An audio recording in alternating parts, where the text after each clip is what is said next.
বেশি পড়েছে।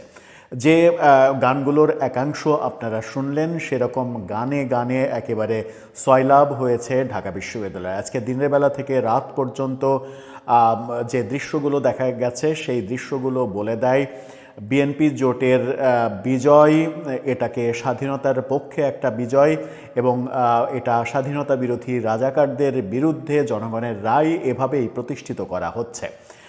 যে সকল স্লোগান আমরা গত ১.৫ বছরে বিভিন্ন সময়ে তারেক রহমানকে কেন্দ্র করে এনসিপি কিংবা তাদের সমর্থকদের মুখে শুনেছি, ১, ২, ৩, ৪ তারেক জিয়ার কিংবা খালেদা জিয়ার এটা মার ওটা মার, যে অশ্লীল অশ্রাব্য স্লোগানগুলো লাইভলি বলতে শুনেছি, সেগুলোর এখন প্রতিক্রিয়া আমরা দেখছি, সেগুলোর মানে প্রতিদান দেখছি, এবং সেইভাবেই গান তৈরি করা হয়েছে। ১, ২, ৩, ৪ রাজাকারের এটা মার ওটা মার, এই ধরনের মানে বাক্য দিয়ে গান তৈরি করা হয়েছে।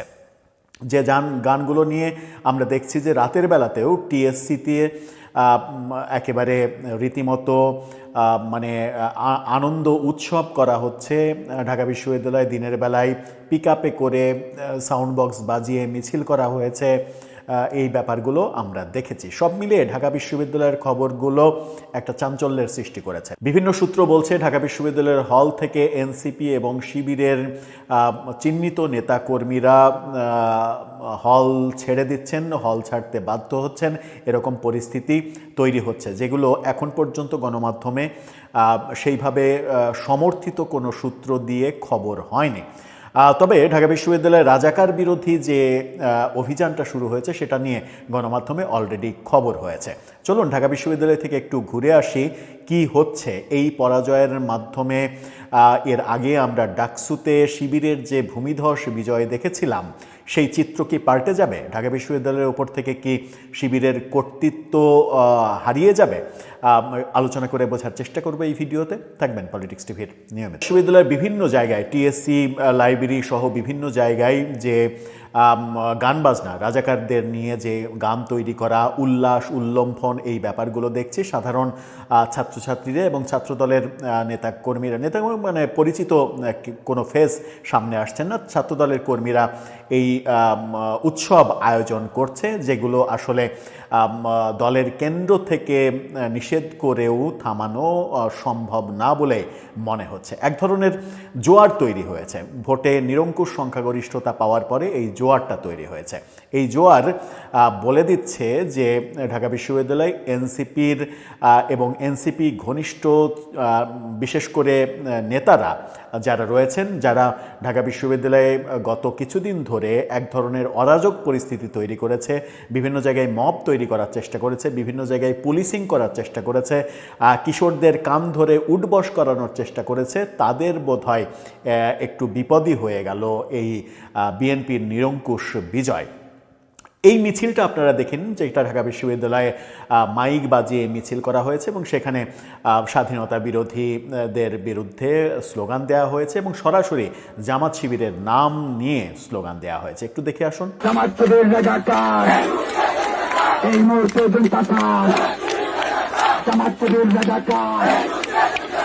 এই যে চিত্রগুলো আমরা দেখছি, এই চিত্রগুলো কি ইঙ্গিত দিচ্ছে? এখন পর্যন্ত মানে গতকালকেই বিএনপি বিজয়ী হলো, এখন পর্যন্ত শপথ হয়নি।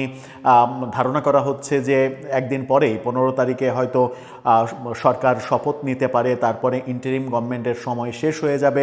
শপথের পরে গত 1.5 বছরে যে ধরনের ঘটনা ঘটেছে, সেই ঘটনাগুলোর এক ধরনের প্রতিক্রিয়া এবং প্রতিশোধের ব্যাপারগুলো দেখা যেতে পারে।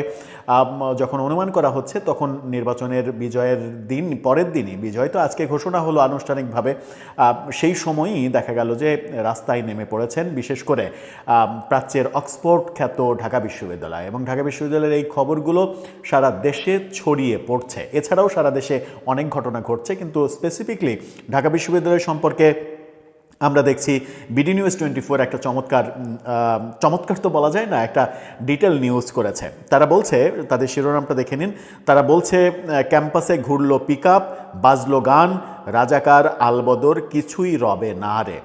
অর্থাৎ গানের কথা হচ্ছে রাজাকার আলবদর কিছুই রবে না রে। সেখানে বলা হয়েছে জামাতের আত্মবিশ্বাস ভাঙতে পেরেছি, কারণ মানুষ তাদের হারাবেই, সেটা যে কোনো দিন যে কোনোভাবেই হোক। ছাত্র ইউনিয়নের একজন নেতা এই কথা বলেছেন। সেখানে আমরা দেখছি যে পিকআপে করে সাউন্ড বক্স বাজিয়ে ক্যাম্পাসে ঘুরে বেড়ালেন ঢাকা বিশ্ববিদ্যালয়ের বামপন্থী একাধিক ছাত্র সংগঠনের কিছু নেতাকর্মী। তারা জামাত ইসলামী ও ইসলামী ছাত্র শিবিরকে লক্ষ্য করে বেশ কিছু গানও বাজিয়েছেন। ত্রয়োদশ জাতীয় সংসদ নির্বাচনে বিএনপির নিরঙ্কুশ জয়ের পরদিন ক্যাম্পাসে এ ধরনের আয়োজন করতে দেখা গেল। পিকআপটি বিকেলে যাত্রা শুরু করে ঢাকা বিশ্ববিদ্যালয়ের টিএসসি এলাকা থেকে। সেটি জগন্নাথ হল, ফুলার রোড, ভিসি চত্বর, হলপাড়া সহ পুরো ক্যাম্পাস প্রদক্ষিণ করে। শিক্ষার্থীরা এ সময় মূলত প্রিন্স মাহমুদের রাজাকার আলবদর কিছুই রবে না রে, সব রাজাকার ভাইসা যাবে বঙ্গোপসাগরে গানটি বাজাতে থাকেন। বিশ্ববিদ্যালয়ের বিপ্লবী ছাত্রমৈত্রী ও ছাত্র ইউনিয়নের একাংশের নেতাকর্মীদের এই মহড়ায় দেখা গেছে। এরই মধ্যে ছাত্র ইউনিয়ন একাংশের সাধারণ সম্পাদক এনামুল হাসান অনয় বলেছেন, একদিকে এটা আনন্দের ব্যাপার যে জামাত যে উচ্চবাচ্য তা আমরা থামিয়ে দিতে পেরেছি, কিন্তু পুরোপুরি দমাতে পারিনি, কারণ জামাত এখন কার্যত বিরোধী দল। জামাতের আত্মবিশ্বাস আমরা ভাঙতে পেরেছি, কারণ বাংলাদেশের মানুষ জামাতকে হারাবেই যে কোনো দিন যে কোনোভাবে। অনয় বলেছেন, ৭১ গণহত্যায় কারা অংশীদার ছিল এবং ৭১ পরবর্তী সময়ে ক্যাম্পাসে রক কাটা, সন্ত্রাসী কর্মকাণ্ড, জ্বালাও পোড়াও, সংখ্যালঘু নির্যাতন, মববাজি এগুলো কারা করেছে দেশের মানুষজন তা জানে। ঢাকা বিশ্ববিদ্যালয় থেকে বিভিন্ন ধরনের খবর ছড়িয়ে পড়ছে, যেখানে আমরা শুনছি যে বিশ্ববিদ্যালয়ের বিভিন্ন হলে ছাত্রদলের নেতাদের ভয়ে এনসিপি নেতা, বৈষম্যবিরোধী আন্দোলনের নেতারা এবং শিবিরের নেতাকর্মীরা হল ছাড়ছেন, এরকমটা ছড়িয়ে পড়ছে, যদিও সেগুলোর অথেন্টিক কোনো খবর এখন পর্যন্ত কোনো গণমাধ্যমে আসেনি। এই ব্যাপারগুলো বার্তা দিচ্ছে এরকম যে গত ১.৫ বছর এক ধরনের যে বাড়াবাড়ি হয়েছে এবং এনসিপির নামে, বৈষম্যবিরোধী ছাত্রদলের নামে কিংবা শিবিরের নামে যে বাড়াবাড়িগুলো করা হয়েছে, এমনকি ডাকসু নির্বাচনের পরেও এই সর্বমিত্র চাকমার মতো কয়েকজন কিংবা মোসাদ্দেকের মতো কয়েকজন যে ধরনের বাড়াবাড়ি করেছেন ঢাকা বিশ্ববিদ্যালয় তো বটেই, বিশ্ববিদ্যালয়ের বাইরেও সেই বাড়াবাড়ি